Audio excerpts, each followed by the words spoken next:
Yep. Alors voici la deuxième partie de la vidéo de la correction du CE1D 2020.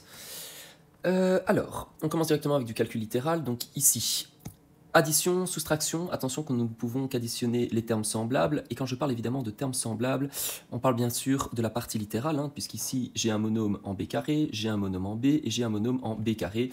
Donc je ne peux additionner que les b carrés avec les b carrés. Et donc je vais devoir faire quoi? 3 moins 5, qui va donc me donner moins 2. Moins 2 quoi? B carré.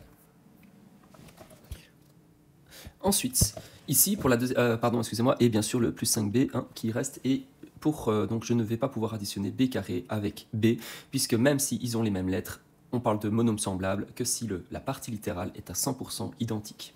Ensuite, je me retrouve avec un moins devant une parenthèse, donc qu'est-ce que je vais devoir faire? Changer les signes à l'intérieur de mes parenthèses, donc ici, je vais distribuer le moins à l'intérieur de ma parenthèse et appliquer la règle des signes. Donc, qu'est-ce que je vais avoir? 4t moins y moins 3. Je vérifie, et donc il s'agit bien de 3 monômes avec des parties littérales différentes, je ne peux plus rien faire. Pour la multiplication, donc nous avons 9a fois 2a au cube, donc qu'est-ce que je vais devoir faire? Multiplier 9 avec 2 qui va me donner 18, et a fois a cube qui va donc me donner a exposant 4. Attention, petit rappel, puisque lorsque nous avons la multiplication de même base, qu'est-ce que nous devons faire? Additionner les exposants. Et que quand j'ai un A, j'ai toujours un exposant, donc il y a plein de choses implicites en mathématiques, les fois 1, les divisés par 1, les plus 0, les moins 0, mais également les exposants 1, donc si je n'ai pas d'exposant, j'ai bien un exposant 1 qui est caché, qui est implicite. Donc ici, j'ai bien exposant A, exposant 1, A, exposant 3, donc 1 plus 3, exposant 4. Ici, devant ma parenthèse, qu'est-ce que j'ai? J'ai bien une multiplication, donc qu'est-ce que je vais devoir faire? Distribuer le moins 2A à l'intérieur de ma parenthèse. En appliquant la règle des signes, donc moi, comment je réfléchis? Je calcule d'abord le signe, donc nous avons un monôme négatif ou un monôme positif qui me donnera un monôme négatif. 2 fois 5, 10, et puis a fois t, donc at, je ne peux plus rien faire. Ensuite, moins fois moins qui me donnera plus, 2 fois 4, 2 fois 7, pardon, 14, 14 quoi? A. Et pour le dernier, donc nous avons bien dans Paiement, toujours parenthèse que je ne peux pas faire puisque je ne peux pas additionner 2 plus 3y et je ne peux pas additionner 3x moins 4, mais j'ai bien une multiplication, donc je vais devoir faire une double distributivité, multiplier le premier avec le premier, puis avec le deuxième, et le deuxième avec le premier, et puis le deuxième avec le deuxième, tout en essayant donc, quand vous faites ceci, c'est vraiment de faire qu'une seule étape à la fois, calculer votre signe, calculer votre coefficient, et puis votre partie littérale. Donc je commence 2 fois 3x, ce qui me donnera 6x, puis 2 fois moins 4, qui me donnera moins 8, puis 3y plus fois 3x, qui me donnera positif 9xy, trié dans l'ordre alphabétique, votre partie littérale, et puis 3y fois moins 4, qui me donnera donc bien moins 12y. Je vérifie, hop, je ne peux plus rien additionner, puisqu'il s'agit bien de 4 monômes avec des parties littérales différentes. Prochaine question, on vous demande d'effectuer les produits remarquables. Alors, attention qu'ici, qu'est-ce que nous avons à l'intérieur de notre parenthèse 5y-6, que je ne peux pas, donc je ne peux pas additionner ça. Et j'ai un exposant 2, donc hors de question de distribuer l'exposant à l'intérieur de ma parenthèse. Ça, donc, ne pas confondre avec cette propriété de AB exposant n. Qu'est-ce que j'ai à l'intérieur de ma parenthèse? Une multiplication. Et là, je vais bien pouvoir distribuer l'exposant, qui va donc me donner A exposant n fois B exposant n. Mais à l'intérieur de ma parenthèse, ici, j'ai bien une soustraction. Donc, appliquez la règle des produits remarquables.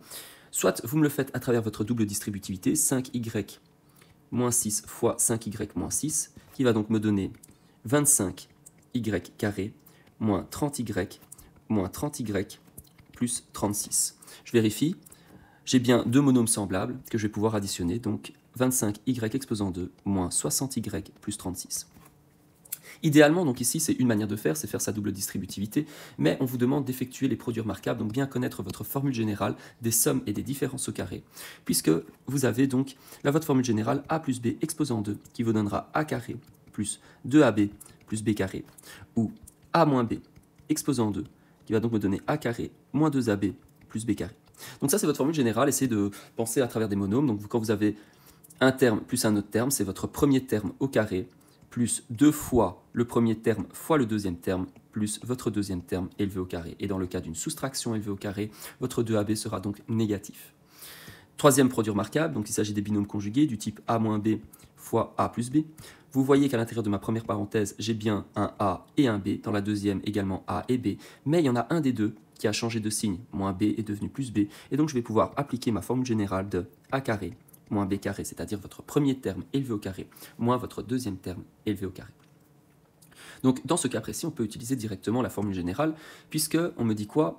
hop, différence élevée au carré, mon premier terme élevé au carré, c'est-à-dire 5y, le tout élevé au carré, donc 5y fois 5y qui me donne bien 25y carré, moins 2 fois le premier terme, fois le deuxième terme, plus mon deuxième terme élevé au carré, donc 6 fois 6, 36, et ceci, essayez donc de le résoudre mentalement.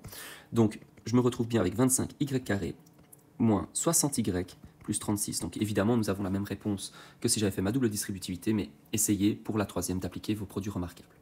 Pour le dernier, ici, donc s'il s'agit bien de produits de binôme conjugués, donc mon premier terme élevé au carré et mon deuxième terme élevé au carré, je devrais juste vérifier mentalement lequel des deux est positif et lequel des deux sera donc négatif. Donc x au carré, 1 au carré qui me donne 1, et alors je vérifie, c'est bien moins 1 fois 1, donc ma réponse sera négative, donc x au carré moins 1. Sinon, dans le pire des cas, vous pouvez toujours faire votre double distributivité. Donc le premier fois le premier, x carré, le premier fois le deuxième, plus 1x, ou x tout simplement, moins 1 fois x, moins 1x, et ensuite moins 1 fois 1, moins 1. Et là, vous voyez que deux monômes sont opposés, donc s'annulent, et en appliquant directement votre formule générale, vous n'avez pas besoin donc de faire cette double distributivité. En réalité, la seule chose qui m'intéresse, c'est quoi? Hop, c'est donc bien de faire mon x fois x, et mon moins 1 fois 1, puisque mon plus x et mon moins x vont s'annuler. C'est bien donc le principe même des binômes conjugués. Ensuite, en vacances, Léa et Bilal désirent faire un stage de planche à voile. Léa s'inscrit chez Cool SB et Bilal chez Easy SB. On vous donne deux tarifs différents. Donc dans le premier cas, on vous demande de payer 45 € pour la carte membre du club et 30 € par heure. Chez Easy SB, 80 € pour la carte de membre du club et 23 € par heure, donc c'est-à-dire chez Easy SB, vous payez un peu plus cher, mais ensuite vous allez payer un peu moins par heure. On vous demande, alors que les deux tarifs sont différents, ils ont payé un même montant. Donc ça, c'est une phrase assez importante, puisque même montant signifie quoi? À quel moment, finalement, ces deux montants sont-ils égaux? Pour un certain nombre d'heures, justement, on vous demande de déterminer ce nombre d'heures. Donc ça va être votre inconnu, ce que vous recherchez, c'est la valeur que vous cherchez, c'est le nombre d'heures. Je vais donc instaurer une inconnue x, et nous sommes clairement dans des équations. Donc, on va devoir écrire ceci sous la forme d'une équation, en essayant de retranscrire cette phrase en langage mathématique et cette phrase en langage mathématique. Vous cherchez quoi donc? À quel moment Cool SB égale à Easy SB? Alors, on vous dit que chez Cool SB, vous payez 45 € pour la carte de membre, donc 45, et ensuite 30 € par heure.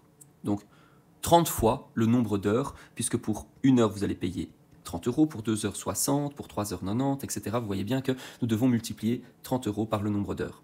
Et finalement, je vais devoir faire la somme pour savoir combien je vais payer au total, puisqu'on paye d'abord ces 45 €, et je vais devoir rajouter 30 € pour chaque heure.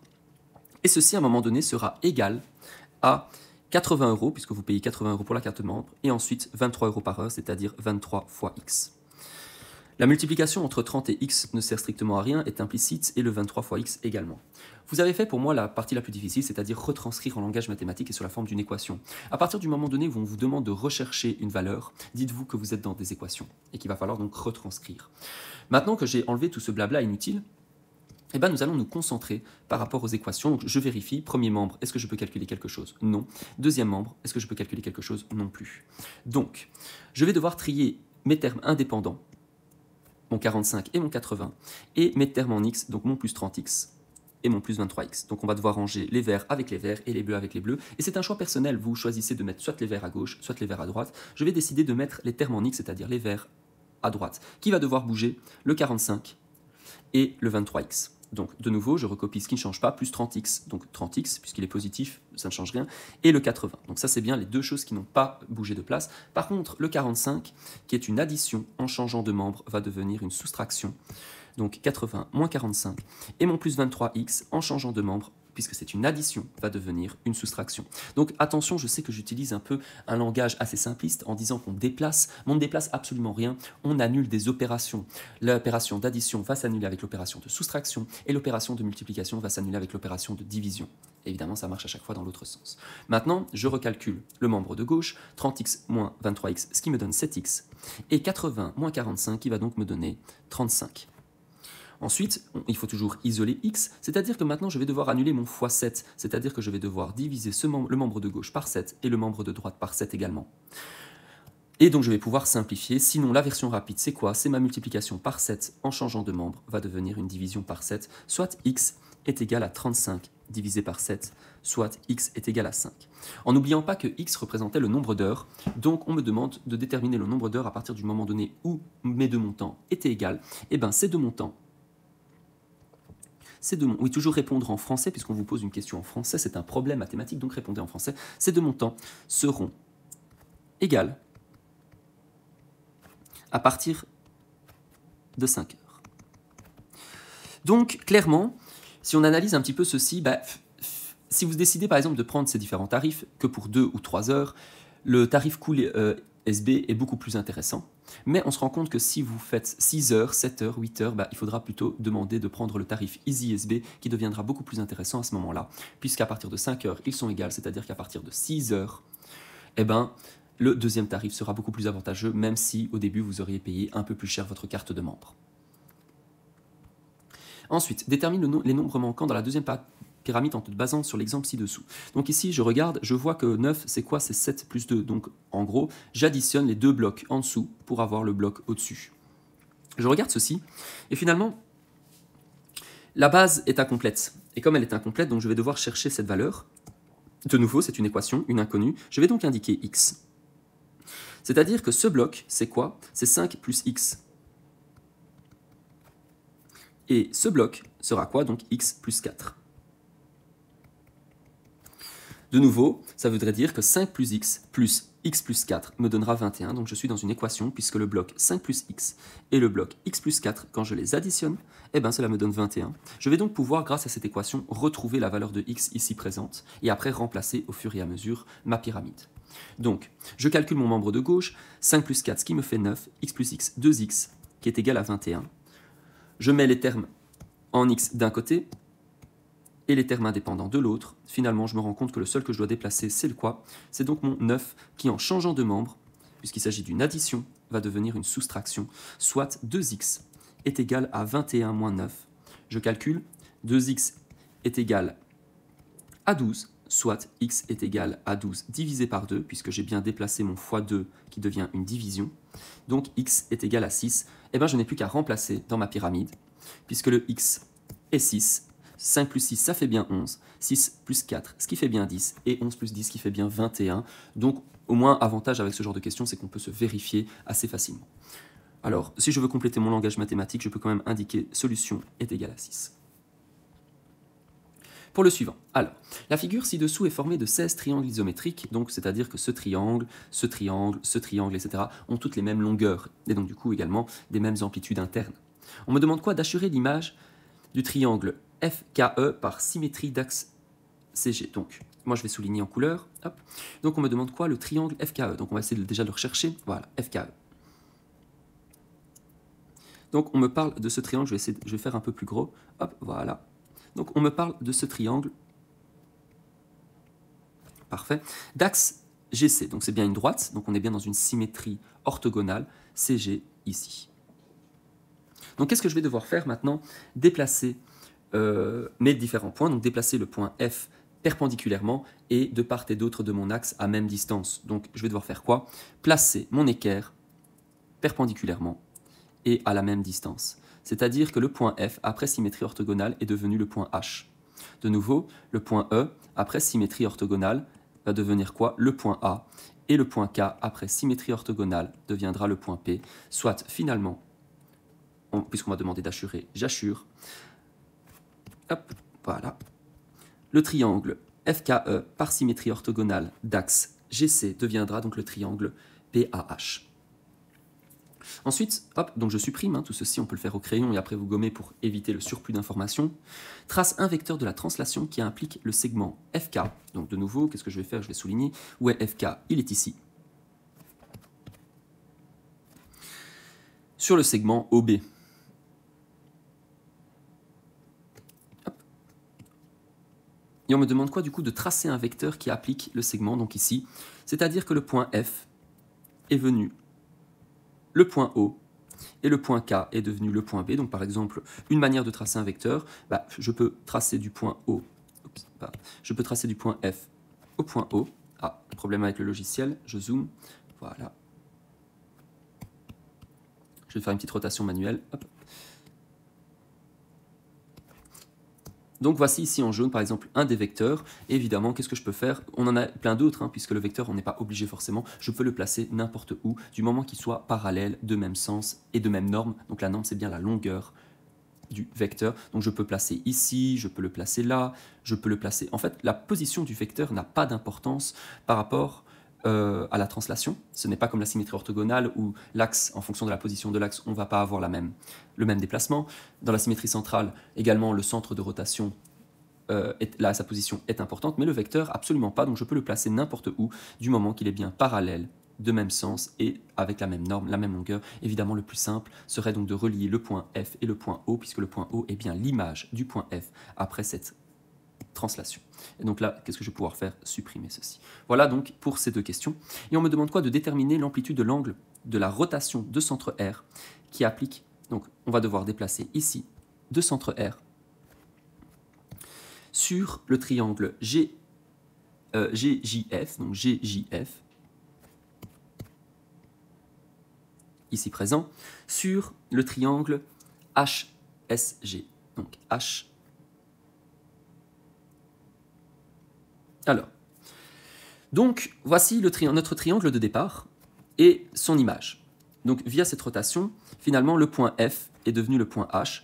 Donc finalement, c'est-à-dire que nous avons fait une rotation de combien? Nous avons fait une rotation de 90 degrés. Attention, vu qu'on est parti dans le sens trigonométrique, le sens anti-horloger, ma rotation est bien positive. Dans l'autre sens, hop, ma rotation aurait donc été négative. Faites attention, hein, puisque quand je mets plus 90 degrés, ou moins 90 degrés, plus et moins, ce n'est pas l'amplitude, mais bien le sens de la rotation.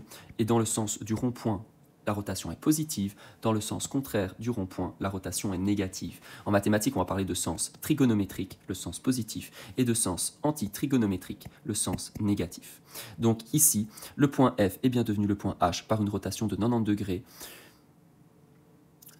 Absolument pas, autant pour moi, excusez-moi. Le point F est devenu le point G. Donc non, pas de 90 degrés, puisque finalement le point F est devenu le point G, le point J est devenu le point S, et le point G est devenu le point H. Donc non, autant pour moi, excusez-moi, la fatigue peut-être, mais ce n'est pas une rotation de 90 degrés. Il s'agit bien d'une rotation. Donc la rotation, l'amplitude de l'angle qui est bien ici. Alors, soit vous le mesurez, soit vous vous dites, bah, tout le tour, ça fait 360, et j'ai 1, 2, 3, 4, 5, 6, 7, 8, donc j'ai bien 8 angles de même amplitude, soit je peux faire 360 divisé par 8, ce qui me donnera quoi? Ce qui me donnera 45 degrés, soit vous pouvez mesurer l'amplitude de cet angle. Donc j'ai bien une rotation de 45 degrés, soit j'écris tout simplement une rotation de plus 45 degrés, ou alors en langage mathématique, rotation R de centre R, point virgule, mon amplitude. On me dit qu'on a déplacé le triangle GJF qui est devenu du coup le triangle HSG. Voilà. Donc ça c'est l'écriture on va dire parfaite, mais on me demande quoi? Juste de déterminer l'amplitude, donc vous auriez pu me répondre ceci également. Alors, ensuite, pour la question numéro 29, le point A' est l'image du point A par la symétrie centrale de centre C. On construit le point B', image du point par cette symétrie centrale. Hop. Donc déjà, première chose qui me manque, c'est le centre de rotation. Donc le centre de la symétrie centrale, qui est une rotation de 180 degrés, je rappelle. Et le centre de rotation sera toujours situé au milieu du segment créé par un point et son image. Donc ici, le centre de rotation, alors moi évidemment je le fais au pif, vous allez mesurer, est plus ou moins ici, du moment que je suis bien situé à la même distance entre A et A'. Et puis on me dit quoi? De construire le point B', qui est l'image du point par cette même symétrie centrale. Donc maintenant, qu'est-ce que je vais devoir faire? Relier le point B au centre de symétrie et reporter la distance. Alors,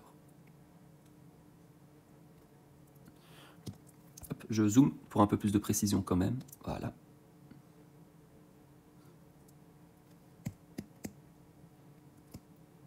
Hop. Donc ouais, toutes les questions malheureusement de géométrie sur ma tablette, je répète, est un petit peu plus difficile, mais on va se débrouiller avec les moyens du bord. Voilà. Et donc maintenant, qu'est-ce que je vais faire? Reporter la distance qui est ici de l'autre côté. Et donc, de nouveau, je me répète, moi je le fais à l'œil. Hop.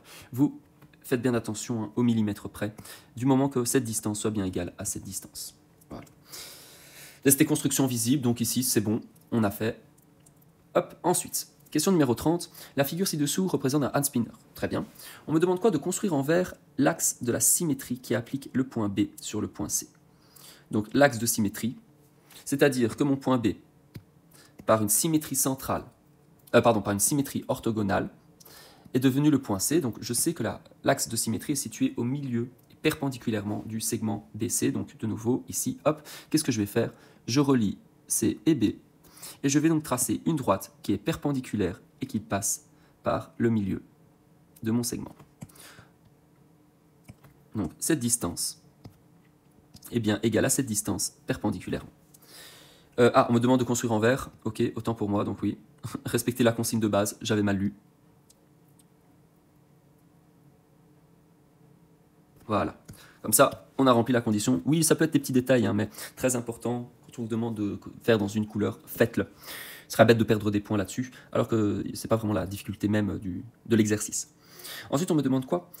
De construire le point B', qui est l'image du point B par la rotation de centre D de moins 65 degrés. Donc, qu'est-ce que je vais devoir faire? Hop. Je sais que mon point B va subir une rotation de moins 60 degrés, donc dans le sens négatif. Donc, qu'est-ce que je vais faire? Hop. Donc, tout ça, évidemment, ces constructions, je vais les supprimer, vous gardez-les. Moi, c'est pour éviter que dans mes explications, ça ne soit pas trop brouillon. Et donc, je vais relier le point B et le point D. Et je vais devoir maintenant, avec mon équerre Aristo, donc vous placez votre équerre Aristo ici, hein, avec le 0 bien placé, et vous allez donc devoir hop, faire une rotation jusqu'à 60 degrés. Et vous allez du coup tracer une droite qui passe donc par votre 0 et votre 60 degrés. Donc, hop, moi de nouveau ici, à l'œil. Voilà. Donc ici, normalement, vous êtes bien censé avoir un angle de 60 degrés. Et attention, hein, puisqu'on vous dit bien moins 60 degrés, bien partir dans ce sens et non dans l'autre. Là, vous auriez eu une rotation de plus 60 degrés, dans l'autre sens, une rotation de moins 60 degrés. Et maintenant, je vais reporter la distance qui est ici sur mon autre droite, et donc placer le point B'. Ensuite, on vous demande quoi? Le handspinner réalise un peu plus de 2 tours sur lui-même dans le sens positif. Le point C se trouve alors à la même position initiale du point A. Donc, de nouveau, qu'est-ce que je vais faire? Je vais supprimer tout ceci pour enlever toutes pour que mes explications soient claires. Donc, un peu plus de 2 tours. On demande quoi? De déterminer le nombre total de degrés. Bon, déjà 2 tours, on est d'accord que ça fait bien 360 degrés. Donc, c'est assez important, puisque 360 degrés, c'est bien 1 tour, fois 2, puisqu'on me dit 2 tours, donc il m'a fait bien 2 fois 360 degrés, qui me fait déjà un total de 720. Donc ça, c'est sûr et certain, il a déjà fait 720 degrés, mais on dit un peu plus de 2 tours, et justement, dans le sens positif, c'est-à-dire dans ce sens-ci, voilà, et donc, hop, qu'est-ce que je vais devoir faire? Déterminer en fait l'amplitude qui est ici, c'est-à-dire je vais devoir déterminer l'amplitude entre CD et DA, et bien dans le sens positif ici. Donc qu'est-ce que je vais faire? Mesurer la distance qui est là, sinon on peut encore réfléchir puisque finalement ce handspinner a été divisé en 3 angles de même amplitude, c'est-à-dire que cette amplitude est la même que celle-ci, c'est-à-dire 360 divisé par 3, ce qui me donne 120. Donc il m'a bien fait 120 degrés supplémentaires par rapport aux 2 tours, donc je me retrouve bien avec 720 degrés qui représentent 2 tours, plus les 120 degrés de la rotation, ce qui me donne un total donc de 840 degrés. Ensuite, on demande à 2400 adolescents de citer le type d'application qu'ils utilisent le plus souvent sur leur smartphone. Donc, pour ce genre d'exercice, je le sens déjà, on va avoir besoin de la calculatrice. Donc voilà, je vais essayer d'écrire tous les calculs que je fais sur la calculatrice, mais bien entendu, vous également, le jour du CE1D, ce n'est pas parce que vous utilisez votre calculatrice et que vous avez le droit à votre calculatrice que vous ne devez pas donc du coup indiquer les calculs que vous réalisez sur celle-ci. Donc moi, je prends ma calculatrice, c'est parti. Alors, on me demande quoi? On me demande de compléter le diagramme circulaire qui représente ces situations et écrit tous tes calculs. Donc, dans le diagramme circulaire ici présent, nous avons déjà le degré de photo et vidéo, j'ai celui de musique mais qui me paraît un peu trop grand et donc il va peut-être falloir soit vous me calculez l'équivalent en degrés de la musique, soit l'équivalent en degrés des jeux. Alors, petit rappel de votre formule générale, comment calculer les degrés s'il s'agit bien de votre effectif, divisé par l'effectif total fois 360 pour reconvertir en degrés. Et donc du coup, si j'ai envie de faire le calcul pour le degré en musique, qu'est-ce que je vais devoir faire? Je vais devoir faire 1120 divisé par l'effectif total, c'est-à-dire le nombre de gens qui ont été interrogés, c'est-à-dire 2400 adolescents, fois 360 pour convertir en degrés. Donc formule générale à connaître et à maîtriser pour ne pas la retrouver le jour même. Et donc si je prends ma calculatrice, je vais donc me retrouver avec 168 degrés. Donc ça c'est l'équivalent pour les jeux. On aurait pu également calculer les degrés de musique, pardon, puisque j'ai pris 1120 donc pour la musique. Et on aurait pu justement calculer encore le degré pour les jeux. Donc là, à la place de faire 1120, j'aurais pris 720. Donc 720 divisé par 2400 fois 360, qui me donnera, donc du coup, hop, je prends ma calculatrice. Ce qui me donnera donc du coup bien 108 degrés. Voilà. Donc techniquement, si vous en avez fait un, le troisième, vous l'avez d'office. Donc maintenant, qu'est-ce que je vais devoir faire? Mesurer 168 degrés. Alors, soit vous représentez les musiques ici, soit vous les représentez là. Ça, c'est un peu comme vous voulez, mais donc il va bien falloir tracer un angle de 168 degrés. Donc, je vais plutôt le faire comme ceci. Hop, voilà. Donc moi, malheureusement, c'est toujours à l'œil. J'ai bien 168 degrés. Et n'oubliez pas de respecter la légende. Donc ici, musique, c'était blanc. Et donc les jeux, c'est bien, hop, assuré. Voilà. Suivant. Hop, je vais laisser ça pour le correctif. Alors, justifie que plus de 75% des adolescents ont répondu musique ou jeu. Alors, je sais que le « ou » en français, c'est quand on vous demande de choisir. En fait, quand on vous dit par exemple d'aller à la mer ou à la plage, quand on vous dit ça en français, vous entendez soit on va à l'un, soit on va à l'autre. C'est ce qu'on appelle des « ou » exclusifs. Mais en mathématiques, le « ou » est très souvent utilisé sous sa forme inclusive, c'est-à-dire que j'inclus également les deux propositions. Donc, quand vous entendez un « ou », entendez un « ou » et, c'est-à-dire je prends l'un ou l'autre, mais je peux également prendre les deux. Donc, qu'est-ce que je vais devoir faire? Additionner musique et jeu. Donc, musique, je suis à 1120, plus jeu, 720, divisé par mon nombre d'effectifs, c'est-à-dire 2400. Et pour convertir en pourcentage, qu'est-ce que je vais devoir faire? Fois 100. Donc là, de nouveau, je prends ma calculatrice. 1120 plus 720 divisé par 2400 fois 100, ce qui me donnera plus ou moins, donc attention ici je vais arrondir, parce que si vous prenez votre calculatrice, vous allez remarquer que ça vous donne 76,66, 666, etc. Donc comme j'arrondis, je vais donc non pas utiliser le symbole de l'égalité, mais bien 76,67%, j'arrondis. C'est une habitude, j'arrondis toujours au centième près. Voilà, dans la plupart des cours, c'est ce qu'on vous demande de faire. À part contre-indication, prenez l'habitude d'arrondir au centième près. Et donc là, pour moi, la justification est suffisante, puisque 76,67% est bien plus grand que 75%. Mais indiquez tous vos calculs, donc je répète, ce n'est pas parce que vous avez le droit à la calculatrice que vous ne devez pas indiquer vos calculs. Pour moi, les calculs servent de justificatif, justement. Montrez-moi ce que vous avez fait. Ensuite, dans une école secondaire, on a révélé les moyens de déplacement utilisés par 150 élèves. Donc 150 élèves, je sais déjà que c'est mon effectif total, c'est le nombre de personnes qui ont été interrogées. On me donne deux graphiques. Le premier, le moyen de déplacement utilisé pour se rendre à l'école. Et ensuite, le pourcentage des arrivées à l'heure et tardives en fonction des moyens de déplacement utilisés. Donc je vais devoir avoir besoin de ces deux graphiques pour répondre aux questions suivantes. Et on demande de déterminer le nombre d'élèves qui se déplacent en utilisant les transports en commun. Alors, moi, je vais donc avoir besoin de ce premier graphique. Et qu'est-ce qu'ils entendent par transport en commun? Ils entendent tout ce qui est métro, bus et train. Donc, en métro, ils sont 30, en bus, ils sont 45, et en train, ils sont 15. Donc pour déterminer le nombre de personnes, qu'est-ce que je vais faire? La somme de tout ceci, c'est-à-dire 30 plus 45 plus 15, 30, plus 45 plus 15, qui est bien est égal à 90. Et alors, s'il vous plaît, rajoutez bien 90 élèves, hein, puisqu'on ne parle pas de... Voilà, on parle de quelque chose de concret, donc reprendre bien vos unités dans votre réponse finale. Laissez toujours vos calculs, s'il vous plaît. Ensuite, on vous demande quoi? De déterminer le nombre de pourcentage d'élèves arrivés à l'heure parmi ceux qui arrivent en voiture. Donc là, je vais avoir besoin de mon deuxième graphique. Donc, arriver à l'heure, c'est bien ça? Oui, arriver à l'heure pour les voitures. Donc ici, ceux qui prennent en voiture, ceux qui arrivent à l'heure, c'est-à-dire la partie grise, ils sont combien? Hop, ils sont 90%, c'est-à-dire 10% qui arrivent en retard en prenant la voiture, mais 90% qui arrivent à l'heure. Donc là, il n'y a pas de calcul à faire, juste lire les informations dans vos schémas. Ensuite, on vous demande le pourcentage d'élèves qui se déplacent en bus. Alors, ça malheureusement, je n'ai pas cette information, mais je peux peut-être la calculer, puisque je sais qu'ils sont 45 sur 150 à prendre le bus. Donc, qu'est-ce que je vais mettre? 45, c'est mon effectif, divisé par 150, mon effectif total, fois 100, pour transformer en pourcentage. Donc là, bon, c'est vrai qu'on n'est pas obligé, mais bon, vu que vous avez prenez la calculatrice, ce qui me donne bien, du coup, 30% des élèves. Voilà. Ensuite, on vous demande quoi? De déterminer le nombre d'élèves qui arrivent en retard en utilisant le train. Donc ceux qui arrivent en retard en utilisant le train, je vais avoir besoin du deuxième graphique ici. Donc je vais avoir besoin du blanc assuré. Et je vois que ici, eh ben, attention de ne pas lire 100, hein, bien entendu, puisque ici, j'ai bien deux intervalles, puisque chaque intervalle prend 10%, ça fait bien un total de 20%. Donc 20% des élèves qui arrivent en train sont en retard. Donc 20%.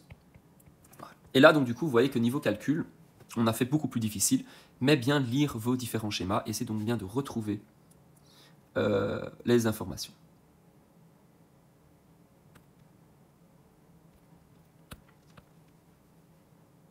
Ensuite, on vous demande un boulanger à relever les montants de ses ventes, lors du deuxième trimestre. Très bien. Donc de nouveau, on est toujours dans du traitement de données. On a les articles, c'est-à-dire les effectifs, puis les recettes en fonction des différents mois, avril, mai et juin. Donc de nouveau, lire cette double entrée, hein, puisque vous avez une entrée en horizontale et vous avez aussi une entrée en verticale. Donc on vous demande quoi? De déterminer les deux articles dont les montants totaux des ventes sont les plus élevés sur le trimestre. Donc totaux, il va falloir faire le total. Donc qu'est-ce que je vais devoir m'amuser à faire? Prendre ma calculatrice, faire 1200, 500, plus ça, plus ça. Donc hop, on va le faire. Hein. Donc parfois ça prend un peu de temps. Mais donc, je vais créer une autre colonne. Donc 12 550 plus 8 725 plus 9 725, ce qui me fait bien un total de 31 000. Donc ça prend un peu de temps. Faites attention, hein, c'est à ce moment-là qu'on peut être distrait, surtout qu'on arrive à la fin du CE1D, donc on commence à fatiguer. Et donc justement, faites toujours attention quand vous tapez de bien vous relire ce que vous avez donc appuyé.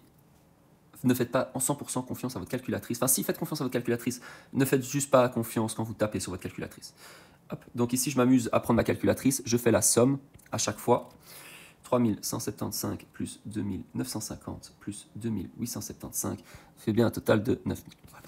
Donc, quels sont les deux articles dont le total sont les plus élevés ce trimestre? Alors, il s'agit donc des pâtisseries et du pain. Pâtisserie et pain. Vous pouvez, en faisant ceci, vous n'êtes pas obligé de mettre vos calculs, ça paraît assez logique que vous l'ayez fait, ça évite les réponses, j'en ai choisi deux au hasard, puisque là, en indiquant cette colonne, j'ai compris que du coup, vous avez bien répondu correctement à la question. Ensuite, on me demande quoi? De déterminer le mois dont le montant total des ventes est le plus petit. Cette fois-ci, je vais devoir faire quoi? Faire la somme des mois. Donc, c'est-à-dire, on va devoir faire le contraire. Hein. Hop. Donc, c'est reparti. Faisons des sommes. Donc, je vais additionner ces quatre nombres.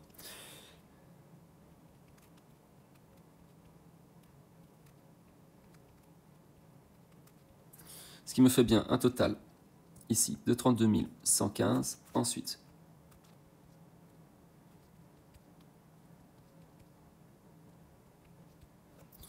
« 23 075 »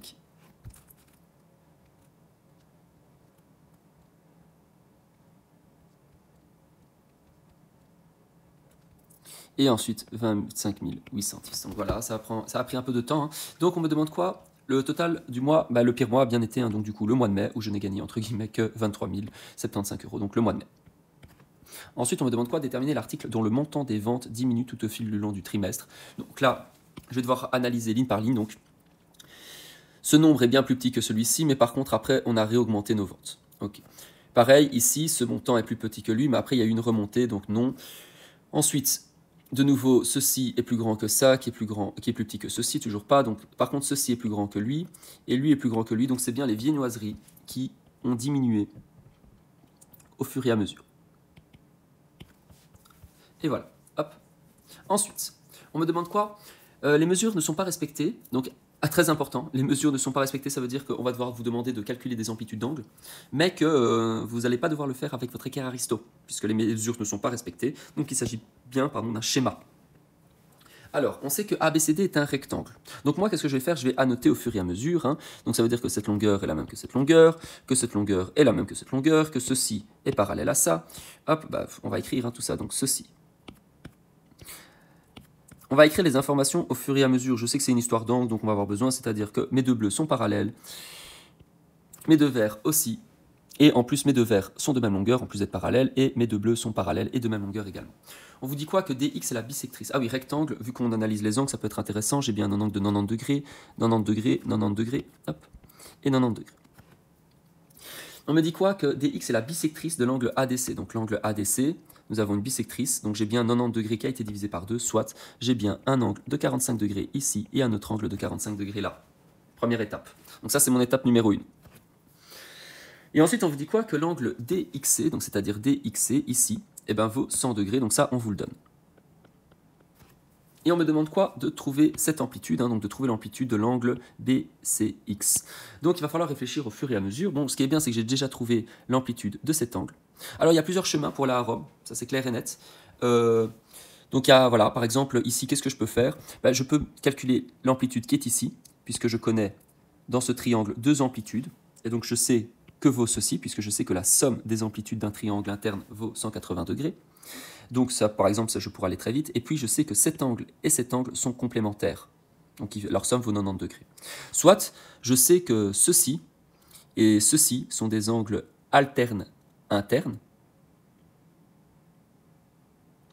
Non, absolument pas. Non, oubliez ce délire de ma part.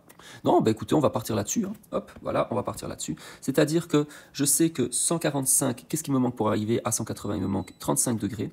Et je sais que cet angle plus cet angle vaut bien 90 degrés, soit j'ai bien un angle ici de 55 degrés. Donc ça a été mon étape numéro 2. Et ici, mon étape numéro 3 qu'il va falloir du coup que j'informe, puisqu'on me demande d'écrire ton raisonnement et tous tes calculs. Donc c'est-à-dire que l'amplitude de l'angle XDC est égal à 45 degrés, car la droite DX est bisectrice de l'angle ADC. Donc l'amplitude de l'angle ADC est égale à 90 degrés, soit je peux dire que l'amplitude de l'angle XDC est égale à 90 degrés divisé par 2, soit 45 degrés. Essayez d'être le plus précis. Je sais que voilà, vous avez peut-être marqué moins que moi, mais essayez d'être le plus précis possible, surtout quand vous le savez. Soit vous répondez en français, essayez quand même de mettre des calculs, ne serait-ce que faire un 90 divisé par 2. Voilà. Ensuite, on me demande, j'ai fait quoi? J'ai trouvé le 35 degrés. Soit j'ai trouvé l'amplitude de l'angle XCD, donc XCD, qui valait 35 degrés. Pourquoi? Car la somme des amplitudes internes d'un triangle vaut 180 degrés, soit l'amplitude de l'angle XCD est égale à 180 degrés moins les 45 degrés moins les 100 degrés, ce qui m'a donc bien donné un résultat de 35 degrés. Dernière étape, nous avons fait quoi? Nous avons trouvé donc ce qu'on me demandait, c'est-à-dire l'amplitude de l'angle BCX. On m'a dit 55 degrés, et vous pouvez me dire car complémentaire à l'angle DCX, soit l'amplitude de l'angle BCX est égale à 90 degrés moins 35 degrés, qui me fait bien donc du coup 55 degrés. Donc n'hésitez pas à noter votre schéma. Et une fois que vous ayez annoté votre schéma, indiquez vos différentes étapes et en fonction de vos étapes de réflexion, n'hésitez pas du coup à essayer d'expliciter le mieux possible, que ce soit par formulation en français, par calcul et par propriété. Donnez-nous un maximum d'informations, surtout quand vous arrivez au résultat demandé. Ensuite, on me demande quoi? De déterminer l'amplitude de l'angle A1 pour que les deux droites soient parallèles. C'est-à-dire que, bon, je sais que c'est un peu contre-intuitif, parce que visuellement, c'est pas le cas, donc il faut avoir un petit peu d'imagination. Mais je voudrais que ces deux angles soient parallèles, et ils sont parallèles qu'à une seule condition, c'est que cet angle soit la même amplitude que cet angle, puisque ce sont des angles correspondants, et ils ont la même amplitude dans le cas où ces deux droites sont parallèles. Donc 65 degrés, car, comment expliquer ceci? Parce qu'il n'y a pas d'autre point, car, vous pouvez marquer car correspondant, car, alors, si D est parallèle à F, alors, vous pouvez même rajouter un petit point parce que ça me perturbe pour ma justification personnellement, alors, l'angle CBA, l'amplitude, je dirais même de l'angle CBA est égale à l'amplitude de l'angle A1, soit 65 degrés.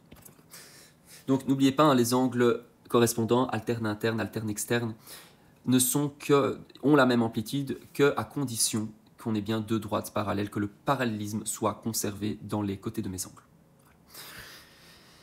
Ensuite, on me demande quoi? De compléter le tableau de proportionnalité direct. Donc, comment je fais pour passer d'une grandeur à une autre? Donc, hop, comment je fais pour passer de 6 à 9? Parce que c'est la seule ligne pour laquelle je peux vérifier. Donc, pour passer de 6 à 9, qu'est-ce que je vais faire? Je vais faire soit une règle de 3, hein, pour passer de 6 à 9. Je peux passer par l'unité, c'est-à-dire diviser par 6 fois 9. Soit faire fois 9 divisé par 6 fois 9 sixièmes, ce qui me donne 3 demi. Moi, je trouve ça un peu compliqué. Moi, ce que j'aimerais que vous reteniez, c'est toujours le nombre de départ. Hein, pour trouver votre coefficient de proportionnalité, pour trouver votre K, c'est votre nombre d'arrivées divisé par votre nombre de départ. Voilà. En fait, techniquement, en faisant ceci, vous faites une règle de 3. Donc, votre nombre d'arrivées, j'arrive à 9, je démarre à 6.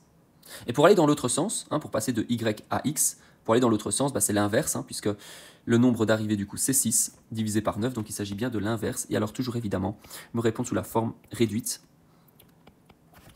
Donc ici, qu'est-ce que je vais faire? On y va, on a fait le plus dur. Pour passer de ici à ici, je dois faire x3 divisé par 2, donc 10 divisé par 2, 5, x3, 15. On n'a même pas besoin de calculatrice forcément pour ceci. Ensuite, pour passer de 9 à 6, c'est bon. Et pour passer de moins 12 ici, donc attention, je vais devoir aller dans ce sens. Donc moins 12 divisé par 3, moins 4, fois 2, moins 8. Détermine le coefficient de proportionnalité, nous l'avons fait, donc K est égal à 3 demi pour passer de X à Y, ou pour passer de Y à X, 2 tiers. Vous marquez un des deux. De toute façon, en indiquant ici dans votre schéma, j'aurais compris que vous le savez. Ensuite, les parents d'Antoine décident de lui offrir une console de jeu pour son anniversaire en pleine période de solde. Ils ont reçu les offres suivantes. Offre console soldée à moins 25% et un jeu à 50 €. Offre 2, console vendue avec un jeu gratuit d'une valeur de 25 €. Et l'offre 3, la console et un jeu à 40 €, le tout soldé à moins 20%. On me demande de déterminer l'offre la moins coûteuse si le prix de base de la console est de 300 €. Donc l'offre la moins coûteuse. Donc ce qui m'intéresse ici, c'est de payer le moins possible. Donc pour l'offre numéro 1,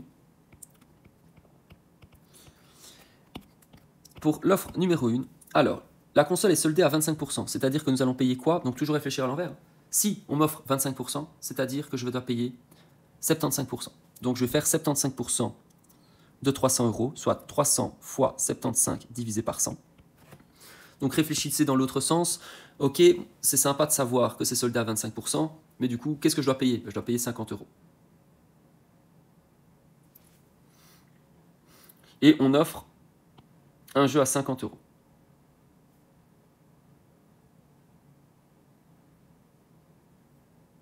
Donc, ah non. Et on me demande de payer 50 € en plus. Autant pour moi. Donc ça, je vais devoir payer 75 € de la console, 75% pardon, de la console, plus un jeu à 50 €. Attendez, parce que j'avoue que la question est très mal formulée, et j'ai un peu même moi-même du mal à comprendre ce qu'ils veulent. Parce qu'ils me demandent de déterminer l'offre la moins coûteuse. Pour moi, l'offre la moins coûteuse, c'est ce que peu importe qu'on m'offre et qu'on m'offre pas. C'est surtout combien je dois dépenser. Pour moi, c'est ça l'offre la moins coûteuse. Donc techniquement, si on m'offre un jeu à 50 €, je ne dois pas le payer, donc je dois juste payer 75% du prix de la console. Moi, c'est comme ça que je le sens. Et honnêtement, c'est pas pour critiquer, mais c'est vrai que j'ai un peu du mal à comprendre le sens de cette question. Donc, moi, personnellement, à l'offre numéro 1, je vais devoir payer 225 €. Moi, c'est comme ça que je le comprends. Je comprends qu'à l'offre 1, je dois payer 225 €. À l'offre numéro 2, on me dit que la console vendue avec un jeu gratuit, d'une valeur de 25 €. Mais de nouveau, moi, qu'est-ce que je dois payer? Puisqu'on me dit l'offre la moins coûteuse, moi, je dois juste payer ma console à 300 €. Finalement, voilà. Ce qu'on me demande, c'est pas en fait, ce qu'on me demande, c'est pas de savoir quel est le meilleur deal. C'est combien dois-je dépenser finalement. Et l'offre numéro 3, une console et un jeu à 40 €, le tout soldé à 20%. Donc c'est-à-dire que je vais devoir faire 300 € plus 40 €. Donc ça, j'additionne le prix de la console et le prix du jeu, qui est soldé à 20%, c'est-à-dire je dois payer quoi? Je dois payer 80% du prix. Donc là, qu'est-ce que je vais devoir faire? Prendre ma calculatrice, 340 fois 80 divisé par 100, ce qui me fait du coup un total de 272 €. Donc moi, c'est comme ça que j'ai compris la question. En toute honnêteté, je n'ai pas regardé le correctif, donc je ne comprends pas, même de toute façon, ce n'est pas le rôle du CE1D, puisque ce n'est pas moi, déjà professeur de maths, à comprendre la question. Donc j'imagine même pas les élèves dans ce cas-là, parce que je me dis si moi je bug, ou alors c'est peut-être moi qui bug, mais pour moi c'est déterminer l'offre la moins coûteuse. Donc c'est ce que je dois payer. À l'offre numéro 1, qu'on m'offre ou pas des jeux, moi je dois payer 225 euros. À l'offre numéro 2, qu'on m'offre ou pas des jeux, moi je vais devoir payer 300 euros. Et à l'offre numéro 3, qu'on m'offre un jeu ou pas, je vais devoir payer 272 euros. Donc finalement, pour moi, l'offre la moins coûteuse, c'est bien l'offre numéro 1. Donc l'offre numéro 1 est la moins coûteuse.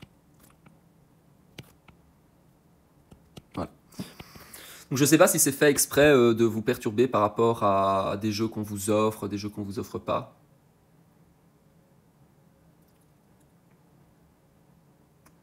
Parce que finalement, c'est vrai qu'on dit qu'on vous offre un jeu à 50 euros, on vous offre un jeu à 25 euros. Bon, à la limite, ça, je peux comprendre, parce que vu que c'est un package, on me dit le tout est soldé. Mais moi, voilà, c'est comme ça que j'ai compris la question. Honnêtement, je mets ceci entre gros guillemets, parce que j'ai du mal à comprendre, en fait, ce qu'ils veulent qu'on calcule. Voilà, il faut être honnête. Ensuite, complète la suite de nombres. Donc, on va essayer de voir un petit peu la suite logique. Comment je fais pour passer de moins 6 à moins 7, de moins 7 à 2 et de 20 à 9? La même logique. Pour passer de 20 à 9, donc toujours réfléchir d'abord addition, soustraction, et puis après peut-être réfléchir avec des multiplications. Donc pour passer de 20 à 9, je dois faire plus 9. Pour passer de moins 16 à moins 7, plus 9. Et pour passer de moins 7 à 2, plus 9 aussi. Bah donc du coup 2 plus 9, ce qui me fait bien 11. Et je vérifie, 11 plus 9, ça me fait bien 20. Fini. Ensuite, un demi, un quart, un huitième, un 16e. Comment est-ce que je fais pour passer de l'un à l'autre? Je vais devoir multiplier à chaque fois par un demi. Donc je multiplie par un demi, puisque un demi fois un demi, ça me fait un quart. Un quart fois un demi, ça me donne bien un huitième. Un huitième fois un demi, ça me donne bien un 16e. Donc ici, je vais avoir quoi? Je vais bien avoir un 32e. Ou alors, vous pouvez dire fois un demi, ou alors diviser par 2, ce qui fonctionne. De toute façon, c'est l'inverse. Donc ça fonctionne. Et ensuite, là, c'est une question assez difficile. 1, 8, 27, 125, 256. Avec l'addition, je vois pas trop ce qu'on fait. Avec la multiplication, je vois pas trop ce qu'on fait. En fait, 1, 8 et 27, 125, 216, il s'agit de nombres naturels élevés au cube. Puisque 1 au cube me donne 1, 2 au cube me donne 8, 3 au cube me donne 27, 4 au cube que je vais devoir calculer, 5 au cube qui me donne bien 125 et 6 au cube qui me donne 216. Donc il s'agit bien de nombres naturels élevés au cube. Pas évident, donc il va falloir calculer 4 exposant 3, 4 fois 4, 16, fois 4, 64. Ensuite, dans le cadre d'une exposition, un artiste a empilé des canettes. L'illustration ci-dessus montre les 3 rangées du haut de la montagne. Donc on est dans le dénombrement, vous avez les numéros de rangées, vous avez le nombre de canettes par rangée, et on me demande quoi? De compléter le tableau. Okay. Donc on est clairement dans du dénombrement. On va regarder déjà pour passer d'une ligne à une autre. Plus 3, plus 3, plus 3. Donc à mon avis, déjà ici, je vais seulement faire un plus 3. Donc déjà, première étape, je suis à 10. Donc pour passer d'une ligne à une autre, à chaque fois, je dois faire quoi? Je dois faire plus 3. Plus 3, plus 3, plus 3, plus 3, plus 3. Alors, on me demande de déterminer la canette à la 9e rangée, ça devient un petit peu ennuyant. Alors moi, justement, je vais créer des formules générales, où je vais dire que le numéro de la rangée, c'est la énième. Je ne sais pas, c'est comme c'est une expression même française, c'est la énième fois que je te dis de te taire, j'ai arrêté de compter, je ne sais plus. Nous allons créer une formule générale pour le numéro de la rangée, le nombre de canettes. Alors, donc déjà, je me rends compte d'une petite chose, c'est qu'à chaque fois, pour passer d'une ligne à une autre, je fais des plus 3. Plus 3, plus 3, plus 3, plus 3, plus 3, plus 3. Donc on est quoi? On est dans la table de 3, donc on est dans la table de 3n. Ben oui. Vous savez que l'addition de même nombre a été remplacée par de la multiplication, sauf que 1, 4, 7, 10, 13, 16, ce n'est pas des nombres de la table de 3. En fait, c'est des nombres de la table de 3 qu'il va falloir compenser par une addition, par une soustraction. Normalement, la table de 3, c'est quoi? C'est 3, 6, 9, 12, 15, 18, etc. Donc ça, c'est la table de 3. Mais je ne commence pas à 3, je commence à 1. Puis j'ai pas 6, j'ai 4, j'ai pas 9, j'ai 7, j'ai pas 12, j'ai 10. Qu'est-ce que je fais à chaque fois? Eh bien, je vais devoir faire moins 2. Donc ici, c'est la table de 3 où tous les nombres de la table de 3 ont été diminués par 2. Et là, j'ai ma formule générale. Puisque, je répète, pour passer d'une ligne à une autre, je fais à chaque fois des plus 3, donc je suis bien dans la table de 3. Mais ce n'est pas la vraie table de 3, celle qu'on connaît depuis les primaires. C'est une table de 3 qui a été compensée, puisque à chaque fois, qu'est-ce que je dois faire? Moins 2, moins 2, moins 2, etc. Donc c'est la table de 3, moins 2. On me demande le nombre de canettes par rangée, donc qu'est-ce que je vais devoir faire? Si n est égal à 9, puisque c'est ça, c'est pour ça que j'ai créé cette formule, c'est éviter de compter à chaque fois. Donc pour la 9e rangée, donc si je vais remplacer n par 9 dans ma formule générale, ce qui me donne quoi? 3 fois 9 moins 2, soit 3 fois 9, 27 moins 2, donc j'aurai bien 25 canettes. C'est égal à 25. 25 canettes. Après, si vous avez compté, tant mieux. Ensuite, on vous demande quoi? De déterminer le numéro de la rangée qui comporte 31 canettes. Donc justement, ici, je dois chercher ça. Je dois chercher n. Mais je sais que, du coup, ceci, en fait, ceci, ça vaut quoi? Ça vaut 31 canettes. Donc je sais que 3n moins 2 est égal à 31 canettes, une équation du premier degré, c'est-à-dire que 3n est égal à 31 plus 2. Il ne laisse pas beaucoup de place pour résoudre l'équation. Ensuite, ça veut dire que 3n est égal à 33. Donc ça veut dire que n est égal à 11. Donc je serai à la 11e rangée, à la 11e numéro de rangée, j'aurai bien 31 canettes. Ensuite, justement, on demande la formule générale. Moi, je l'ai calculée avant parce que personnellement, je trouve que c'est beaucoup plus simple de faire cette formule, quitte à vous vérifier, que commencer à compter. Bon, à la limite, ici, vous voyez que vous n'auriez pas dû compter encore très longtemps, mais si on vous avait demandé, non pas la 9e rangée, mais on vous aurait demandé la 109e, j'espère que vous serez quand même passé par votre formule générale plutôt que de compter jusqu'à la rangée numéro 109. Pareil, si on m'avait pas dit 31 canettes, mais je sais pas, j'invente 3000 canettes, 3000 canettes galère, je ne vais pas compter le numéro de la rangée qui prend 3000 canettes. Donc, essayez de passer directement par vos formules. Ensuite, on me dit quoi? La formule qui me permet de calculer le volume du sphère, donc on sait que c'est le volume fois 4 tiers de pi fois r cube. On me demande quoi? De calculer en arrondissant au centième près si le rayon de la sphère mesure 29. En fait, ici, il s'agit juste de savoir si vous savez utiliser une calculatrice. Puisque le volume, c'est 4 tiers fois pi. Attention que pi a été arrondi à 3,1416, donc je dois remplacer pi par 3,1416. Et le rayon qui mesure 29, donc 29 au cube. Et donc, il va falloir taper ceci sur votre calculatrice. Donc, 4 tiers fois 3,1416 fois 29 au cube, ce qui me donne du coup un total de 102 160,6432 et des poussières. Attention, je relis ma question, on me demande bien d'arrondir au centième près. Donc, je vérifie après mon rang des centièmes, j'ai bien 1, 3, donc je vais arrondir par défaut. Fini. Et est-ce que j'ai des unités? Non, donc à la limite, ce que je peux peut-être mettre, on n'est pas obligé, mais dire que c'est des unités au cube. Puisqu'on parle bien de volume, je suis bien dans la 3e dimension. Je ne sais pas si c'est des centimètres au cube, des mètres au cube, des kilomètres au cube, ou des millimètres au cube, mais voilà, donc je vais peut-être indiquer le symbole mu au cube. Ensuite, on me demande quoi? Voici différents vues de deux solides. Donc vous avez un solide en gris clair, et on me demande également le solide de foncé. Donc le gris clair. J'ai une face ronde, une face rectangulaire, une autre face rectangulaire. Il n'y a pas 50 000 solides qui ont des faces circulaires. On est dans un cylindre. Et ensuite, le volume numéro 2. Hop, de nouveau, qu'est-ce que j'ai? J'ai un rectangle, deux rectangles, trois rectangles. Donc ici, qu'est-ce qu'on va avoir? On va bien avoir un parallélépipède. Alors, pour moi, le plus difficile, c'est clairement l'écrire. Donc, parallélépipède, para avec un seul R. 2 L rectangle. Voilà. Donc parallélépipède rectangle. Fini. Sinon, plus communément appelé une brique. Mais bon, c'est quand même plus joli. D'ailleurs, je ne sais même pas si le CE1D accepte le mot brique. Donc, si jamais, parallélépipède rectangle. Attention à votre orthographe, s'il vous plaît. Je sais que c'est un mot difficile à écrire, mais c'est du vocabulaire mathématique que vous devez maîtriser absolument. Ensuite, voici la représentation en perspective cavalière d'une pièce d'un puzzle 3D. Dans ce solide, tous les angles sont droits. On me demande quoi? De construire en vraie grandeur la vue du dessous de cette pièce. Donc si ceci vaut 6 cm, ça veut dire que chaque morceau ici vaut 2 cm. Que cette longueur est la même que cette longueur, qui est la même que cette longueur, cette longueur, cette longueur, cette longueur, cette longueur, qui vaut donc 4 cm. Et alors, si je regarde en haut, qu'est-ce qu'on va avoir? On va avoir donc du coup, bon, ici de nouveau, je ne vais pas pouvoir le faire comme vous, mais en gros guillemets, qu'est-ce que vous allez devoir dessiner? Hop, 3 rectangles qui se suivent, où vous avez bien ici des longueurs de 2 cm, et ici, vous avez quoi? Vous avez bien des longueurs de 4 cm. Terminé. Donc ici, vous faites par rapport à une latte, et alors bien entendu, les angles sont droits, donc il s'agit bien d'un rectangle. Voilà. Ensuite, voici une représentation en perspective cavalière d'un cube. Donc, cavalière, ça veut dire quoi? Ça veut dire qu'il n'y a pas de point de fuite. On me dit quoi? On me dit que la longueur de AC est égale à 3. Donc on me dit que AC est égal à 3, donc c'est-à-dire que ceci. Ok, et on me demande quoi? On me demande la nature du quadrilatère. Très très bien.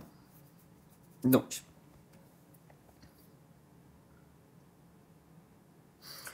je sais que la longueur AC vaut 3, très bien. La nature, donc c'est-à-dire que cette longueur est la même que cette longueur, et cette longueur est la même que cette longueur. Ils ont l'air d'être parallèles 2 à 2, donc il s'agit soit d'un parallélogramme, soit d'un rectangle, mais attention, vous êtes en perspective cavalière, donc il s'agit bien d'angle de 90 degrés. Je sais que ça ne se voit pas visuellement, mais on est bien à l'intérieur de ce qui ressemble à un cube. Nous avons bien donc du coup des angles internes de 90 degrés, soit c'est bien un rectangle. Et ensuite, on me demande quoi? De déterminer la longueur du segment DM. Alors, le segment DM, il est où? DMA. Ben, justifie. DM. Alors, cette longueur et cette longueur, ceux-ci sont parallèles, ceci également est parallèle, donc on est soit dans un losange, soit dans un parallélogramme, soit dans un carré ou un rectangle. Ici, les angles sont droits, donc vous avez soit un rectangle, soit un carré. Et